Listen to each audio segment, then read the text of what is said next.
Hi everyone, welcome to TriEssence martial art channel. That episode of Style Deconstructed, where we use the idea of deconstruction to further analysis a given Chinese martial art style to derive some understanding that you might not know before. Today we're gonna again look at Wuxing Tongbei, and particularly look at Zhongquan, Zuanquan, also known as the mid punch. So in our part 2 video, the second video previously, I talked about Wuxing Tongbei's Shuaizhang and how our understanding differs from the conventional Shuaizhang. Zhongquan is yet another bread and butter of Wuxing Tongbei. So as you might already know, Wuxing Tongbei is called Wuxing with 5 hands. Shuai, Pai, Chuan, Pi, Zuan. So besides the first one we talked about, which is Shuaizhang, Zuanquan, the drawing first, or Zhongquan as we also call it, or mid punch in English, is also one of the most important bread and butter of Wuxing Tongbei. Firstly, do not confuse this Zuanquan with Xingyi's Zuanquan, which is an upwards punch. They have the same name, but they are not the same in any other way. Right? They just happen to share the same name called Zuan. Zuan means to draw. In Xingyi, this draw is drawing upwards. In Tongbei, it's drawing linear forward.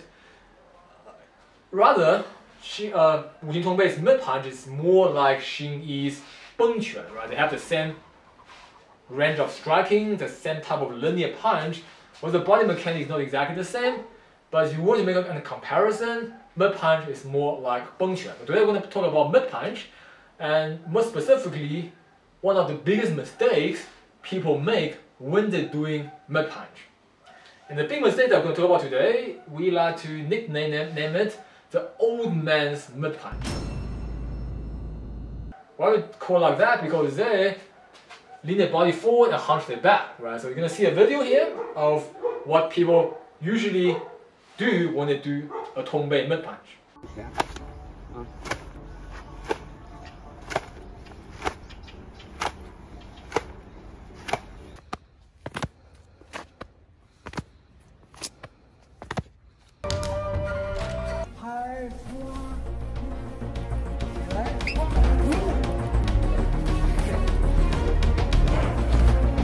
As you can see from the video, the person is pretty much leaning forward and then doing the punch like this. And obviously I call it old man because it kind of looks like the old person walking around with a walking stick. You may wish for an apple or an orange, but you will get a peach. So firstly I'd like to say is that other styles have other criteria and guidelines, so I don't want to comment on other people's Tongbei and say that it is not correct Tongbei. However, what I'm saying is, in my lineage of Wuxing Tongbei, that comes from the founder, Great Grandmaster Zhang Ce, to one of his most important disciples, which is called Dong Xiusheng, Grandmaster, and then to my master, Master Chong De-shun, and then to me, in our lineage, we don't do mid punch with the body leaning forward. And here I'm going to explain to you why we don't do it using laws of physics, which is what we do in this channel. So firstly, the biggest problem that screams at me when I see a person doing mid punch leaning forward is that they are lacking proper body mechanic for efficient power.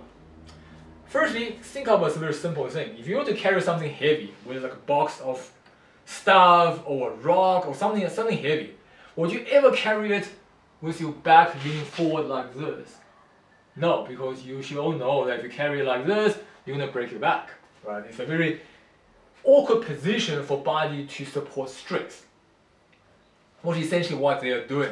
You're going to carry something heavy, your body upright, you keep it here, and you pick it up with your hips, and then you carry it like this. Right? That's how you usually carry things. And that's to protect our spine and to use our body in the most efficient way. Now you might ask, but what does that have to do with mid punch? Right? We are punching people, we are not carrying stuff. The most obvious is that if I'm punching somebody like this, and he hit my fist downwards, it's going to have much more effect because of the principle of leverage. Do you know what that is? Basically, the further something is from the center of the lever, the more force it will exert on the opposing end.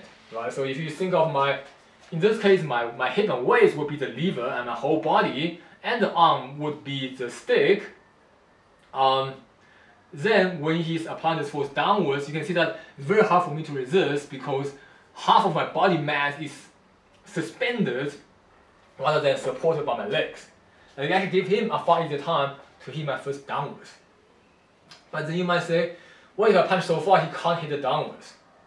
That means it isn't a problem. Firstly, no one is that fast. Okay, you can always expect your punch to be intercepted. And secondly, even if you do end up hitting the guy, your power is very much not there. Okay, so what that means is, ideally we all should know by now that we want to punch with our body. We don't want to punch with our arm. Right? That should be a common understanding by now.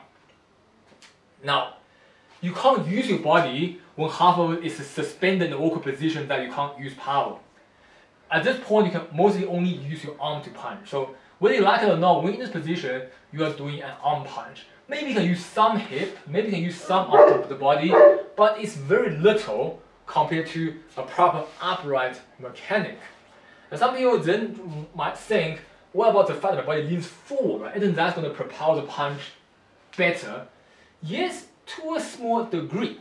Okay, I mean, if I put this on a person and I try to lean my body forward, it does kind of push the person back. But what you need to think about is your body essentially going for a rotation, kind of downwards forward force, in which case your force split into two. There's a linear force and a downwards force. But you are not punching downward, you're punching forward. So you'll only be able to use part of the power generated from the body leaning forward into that punch. Another part of it is lost by going down. So if I'm doing a downward hit and my body goes with it, it'll probably create more power. Not that it's actually ideal either, but you have more results using the body this way than using the body that way. And furthermore, our body is not designed to be used in this way, right? Even if you ignore the obvious problem that if I punch somebody like this, even if I'm on my back leg balance, it's still easy for him to then pull my arm either downwards or just hit it backwards, and then it's easy for me to lose balance, right? That's another thing. But even if you were to overlook that, because maybe it's hard to grab somebody's first and therefore losing balance is not really a concern for you, it is still bad because this part of the skeleton is not designed to generate power this way, which is why you don't see any kind of activities that we do. We keep the weight on the back leg and suspend the body to do any kind of type of work. We never see that. So what is the best way to use the body that's given to us in this fashion? If you want to use body in this kind of punch, the most efficient way is to use a rotational force rather than a leaning forward and dropping down type of force. So what's up? Obviously force is mass times acceleration, which you know by now. In this case, the angular momentum will be more efficient than the forward and downwards kind of force. Which is why a hook will usually generate way more power than a straight punch, because you're conserving the angular momentum. Even though this punch isn't a hook per se, but if you have your body upright like the way we do it, we are still generating an angular momentum. We're rotating the body, which in this way conserves all the body mass, while balanced, and making a rotation, and in doing so, propelling the fist forward. So in the same way, if you have a person standing here, or just push yourself against something heavy or wall, and you try to lean forward and see how much force you can actually generate, and you stand closer and then see how you can generate by rotating the body. And you'll notice that this way, while the force might not be further because you are not physically extending your push, so it might feel you're not pushing the person as far, you are certainly having more force behind your rotation because your body is better suited to rotate this way than that way. And obviously when I punch in this manner, then I'm not at risk with any downwards or backwards pull. I will not lose balance and I will not giving him more leverage than necessary to give him, right? I mean, I have to extend my arm to punch him, so that's as much lever he's unable to apply force, but if I'm like this, I'm giving him half my torso as a lever too. So it is, in a sense, more optimal. In fact, here's like a short story to further illustrate this matter. When my old Wuxing Tongbei master went to my Wuxing Tongbei learning, right? There's a whole drama involved in this, which I'm not gonna go into detail here, but just to illustrate the point, when he first went to the head of my Wuxing Tongbei lineage, Master Zhang asked him to demonstrate his Zhongquan, because he knows he does Baiyan Tongbei and see what kind of level he is at.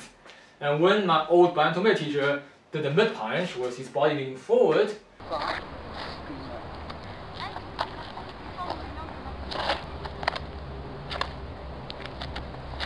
Master Zhang from Wuxing Tongbei said, if you want to do Zhongquan like that to me, I'll make you knee on the floor. What he means by that is because the way he's leaning, if you apply a downwards force to his punch, he will severely lose balance and end up kneeling on the floor. Now I'm not sure how exaggerated or how, or maybe not exaggerated given how high level Master Zhang is. I can't comment on that. I know I can't make somebody knee on the floor.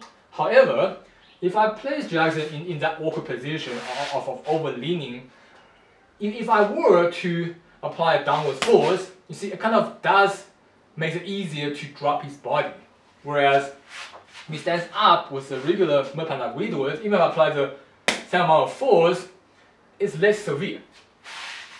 So, the point of that story is just to show you that our attitude in our lineage against people doing mid punch with over-leaned body, that is less optimal. Now obviously when you're leaning this way, the head and the legs also don't really help. You can't push into the punch when your body is kind of folding and preventing any proper connection from forming. Whereas if I'm standing like this, then my whole legs can well support my body, which is why all internal styles will have this stance. No internal style lean forward. In fact, in Chinese, we have the saying, 低头猫腰，棋艺不高. What that means is, 低头 means dropping your head, right? That refers to the opposite of 虚灵顶, the upwards force from your head. So 低头猫腰 basically means waist like a cat. So it's not exactly a very good comparison, but in the old Beijing idea and culture, cats kind of have a very bendy waist, right? They're kind of flexible. So in Beijing at least, I'm not sure about the rest of China, but in Beijing when we see somebody doing this or this, we call it 猫腰. It's like a cat's kind of waist. Or rather, a spine is more accurate, but in our language we call it 猫腰, the cat waist. So the saying goes, 低头猫腰，棋艺不高, meaning if somebody is dropping the head and then leaning forward, then it can't be good. Therefore, according to my custom, whenever we see anyone doing internal martial art and they kind of have that kind of leaning forward, dropping heads kind of structure, then we make him know that no matter how good he is with some other stuff, he can't be good in general, because that goes against the basic understanding of structure and how to better preserve your body balance and power. Now the next argument that people would make for this leaning mid punch is that it gives you better reach.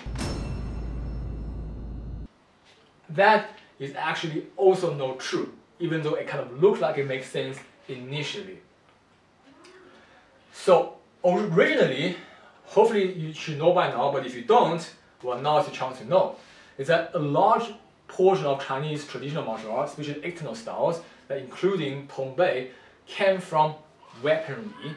As a result, they have heavy resemblance from how we used to use weapons. I actually talked about this in one of the past videos about side stance. I talk about how side stance actually is how you're holding a spear, and the bow stance is how you would hold a sword, because you want to minimize the surface that you face the opponent and make it harder for his weapon to poke you. If I'm standing like this and I have a weapon here, I can pretty much protect my body and straighten the opponent.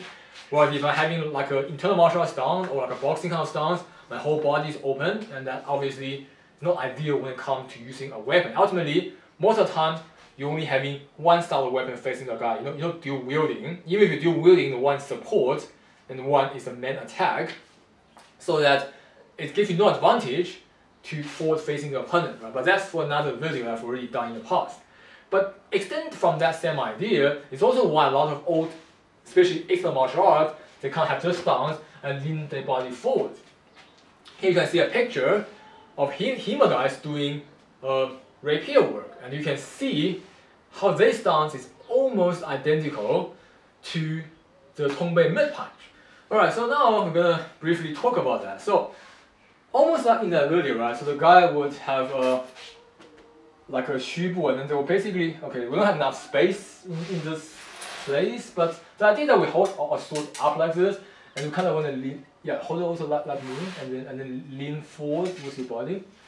Yeah, okay, we are a bit too close to your shoulders, but in this idea, right, just imagine we're going to lean forward a bit more, then it makes the body, if I hide the body behind, it makes it hard for him to poke my body while putting my thread closer to him. Whereas if I'm standing like this, and he's standing, if you lean forward, and I'm standing like this, then you see, I'm further away to his vitals on the body, but he's closer to mine. That's why we have a weapon, you want to hide your vitals, and then keep the blade in front and so have that leaning motion. We can't show it too well because the space is limited. So that's how this kind of idea originated even for Chinese martial arts. But then you might think, okay, if it's true for weapon, why is it not true for hand? This for a few reasons. First of all, with weapon, your head is not the main threat, right? Meaning that, I mean, obviously there are times where you will poke somebody in the face if you can, but a lot of time the strikes is aimed for the hand and for the body. When you kill somebody, you have to poke a hole on one of the organs. Which is why it serves a good purpose to take that vital part as far away from the opponent as possible while extruding my thread as forward as possible. And even though that you do bring your head closer to your opponent, but obviously we both have a sword right in front of our head. So if I want to make a play for, if you want to make a play for my head, I can parry it with my own blade, and then then we can start the sparring or fighting with a weapon. So why is that not true when you're using a hand? Well, there's a few differences. Firstly, when doing a mid punch, this is actually in the middle of a punch. You don't fight holding your hand like this. The reason you don't do that is because a weapon only needs to extend a little bit to make a hold to somebody. You don't have to use a lot of force, right? The weapon is sharp, it does the work for you. But if you hold your hand over here and do this to a person, it doesn't hurt. So a punch has to be launched from here. Okay, the second problem, because my hand is not constantly here, if I lean my body forward and doing a punch, I can't at the same time block and protect my face. Right? When I'm holding a weapon here, I'm not attacking actively, so if he goes for my face, I can kind of block it. But if I'm doing a punch here, and he's going for my face, I'm going to get hit. Which is why, even though if I stand like this, it kind of feels like I'm hiding my body, but my face is exposed. So when I'm trying to do that punch, he can just right punch into my face without having to lean forward and still be at the correct distance. And it could even make it easier for him if he just do like a slight side step and then hit me right in the face. Which is why it doesn't nearly have the same kind of advantage it has when holding a sword than with empty hand.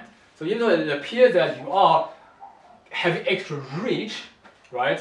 Unless you are trying to reach somebody who's trying to run away, in which case by doing this you can reach the person further. Otherwise, you are not making yourself safer from his strike. All he has to do is to hit your face. And whenever you lean your body forward, your face is always going to come with it. You can't distance that face from the person. And arguably, while in a weapon sparring or fighting, the body is very, very important. If you get a puncture on your body, you're probably going to die. Okay? If you get a puncture next to your heart, lungs, liver, whatever, there's a high risk of internal bleeding and you're going to die. And obviously, okay, getting punctured on the face is not nice either, but arguably, you will more likely to survive a hole in your face than a hole in your body. I mean, look at 50 Cent, right? You got a hole right through the jaw. Shell hit my jaw, I ain't wait for Doc to get it out. Hit my wisdom tooth, spit it out. Still breathing and rapping and looking really cool. So the point is, obviously, we don't want to get punched in the face, but it's not worse than getting hit in the body. In fact, sometimes the body is actually more dangerous. With fist fighting, though, it's different. If I get clipped in the jaw, I'm going to pass out. If I get hit in the body, I may or may not drop or stop fighting. So the risk of not getting hit, keep my body away from the opponent is not as important as when you have a sword. Rather, I'd rather protect my face than my body. At least I can train my stomach and my ribs to take some hit. You can't train your face to not get knocked out. Which is why in the internal style, we care more about the head than our body. And that's why we choose to stand upright and have our head as far away from the person as possible. Obviously, we don't want to lean backwards because then you kind of in a bad structure and you can't generate good power. So the most optimal choice is to keep your head upright so that when we hit, it will take some time for him to reach your head rather than giving the head to the person willingly.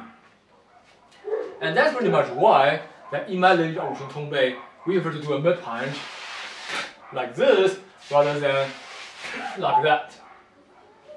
Yes, another thing, right? If you do a mid punch like this, also bring your head lower, which makes it more vulnerable to stuff that usually wouldn't straighten your head. For example, a knee. If your head is up there, I can't knee your head, right? Unless you do a flying knee. But if the moment you try to do an extended, like reaching out mid punch, then suddenly a knee can actually reach your face. If I get lucky or if I really plan for it. So and it kind of brings all kind of trouble, right? Or like in my Wuxing Tongbei learning, we have this move where if he does an extended mid punch, we just do this and then hit him right up the face. So and I mean this strike will not usually work if his head is here. If you do like a regular mid punch, it's not gonna reach his face. But if he's doing an extended, then I can basically block this and hit him at the same time. This isn't gonna knock him out, but but a strike up there is still gonna daze him and allow me to then come down with another strike to finish the fight. So overall, bringing the head forward and down in the first fight is really, really bad, but it's not nearly as bad when you are using a weapon. And martial arts, especially Chinese martial art, really need to change. It's high time for martial art to look at itself and realize the stuff that is outdated, right? I mean, long time ago, boxing was outdated too. In case you don't already know, boxing originally came from European fencing. It's just that eventually at some point Europeans were like, dealing with fencing and then poking holes in people and sometimes killing them is kind of not nice and we don't want to risk our lives in dueling, and that's why at some point they kind of let go of the rapiers and small swords and arming swords and they went into boxing. Which is why if you look at the old pictures, illustrations of old boxing, they kind of have a stance like this, which is almost reminiscent of how they would stand and hold their rapier. But if you look at current boxing, right, does it bring any reminiscence to those stances and punching like this? No, it doesn't. Why? Because through decades or maybe hundreds of years of evolution of fighting as a competitive sport, they realized those kind of fighting is inefficient, and then they slowly evolved into a current version of boxing which is more efficient, where they no longer have that static stance and they move their head around and they face the opponent with equal reach rather than just having that one side. They made a lot of changes. And obviously, in case you want to argue, in boxing, there are sometimes where they will drop down, do a punch, but that's not something they do all the time, right? If you think about Wuxing Tongbei, we have 5 basic hands, only 1 punch. If you do a punch this way, that's a problem. In boxing, when they do, jab, cross, hook, uppercut, none of these punches they compromise the head. So that hit is just occasionally when you feint the top and then you hit the bottom and you come back, then that's okay, right? But when one of your 5 bread and butter punches, you drop your head and punch forward, that is a problem. The point here is that if you see how boxing went from fencing origin all the way to modern boxing, which is a highly efficient way to use your hands, and you look at how Chinese martial art didn't quite change since the end of Ming Dynasty, the time it was conceived based on weapon study up until today, you see what the problem is and why Chinese martial overall is inefficient in combat, because the people didn't look at the system and realize that it's outdated. And that's one important concept I've been trying to tell people in my channel, is that martial arts need to develop with time. And of course, there's a dilemma here, right? You want to evolve and then you can't want to change yourself into something else completely. So that is a dilemma. And of course, if you say you're doing, say, I don't know, like Mantis or Chainsaw Taiji, but you end up fighting like boxing and Sanda, then you're not exactly doing Mantis or Chainsaw Taiji. So the point here is that some styles maybe can evolve and become something better and more efficient while still keeping its former identity and uniqueness, while other styles maybe should just be accepted as a relic of the past. You should still be able to learn it and practice it as a reminiscence of history, but keeping in mind that it's no longer efficient in the modern way we fight with our fist. So I hope this video has made sense to you and has explained to you why in my lineage of Wuxing Tongbei, we don't like people doing mid-punch with the body leaning forward. And again, everything, you should always look based on the laws of physics, on how force is applied, and on how a body is developed and grown to be able to use it in the most efficient way. If you find the video interesting, subscribe to my YouTube channel, and if you can support me on Patreon, that'd be greatly appreciated. Give a shout out to all my Patreon supporters. Thank you guys so much for supporting me. And as always, when you have a question about current content or suggestions for future content, always feel free to message me. I'll get back to you as soon as possible. And I have a whole list of Patreon-only videos, especially the in-depth look on the 4 fundamental forces of internal martial art. So if you have interest in understanding the mechanics of internal martial art using the laws of physics rather than some woo-woo fantasy nonsense, then you should definitely consider subscribing to my Patreon support and then check them out. They will definitely be of help if you're interested in understanding internal martial art using laws of physics. Lastly, I'd like to remind everyone that we're still in the pandemic, so wear a mask, clean your hands, social distance if you can.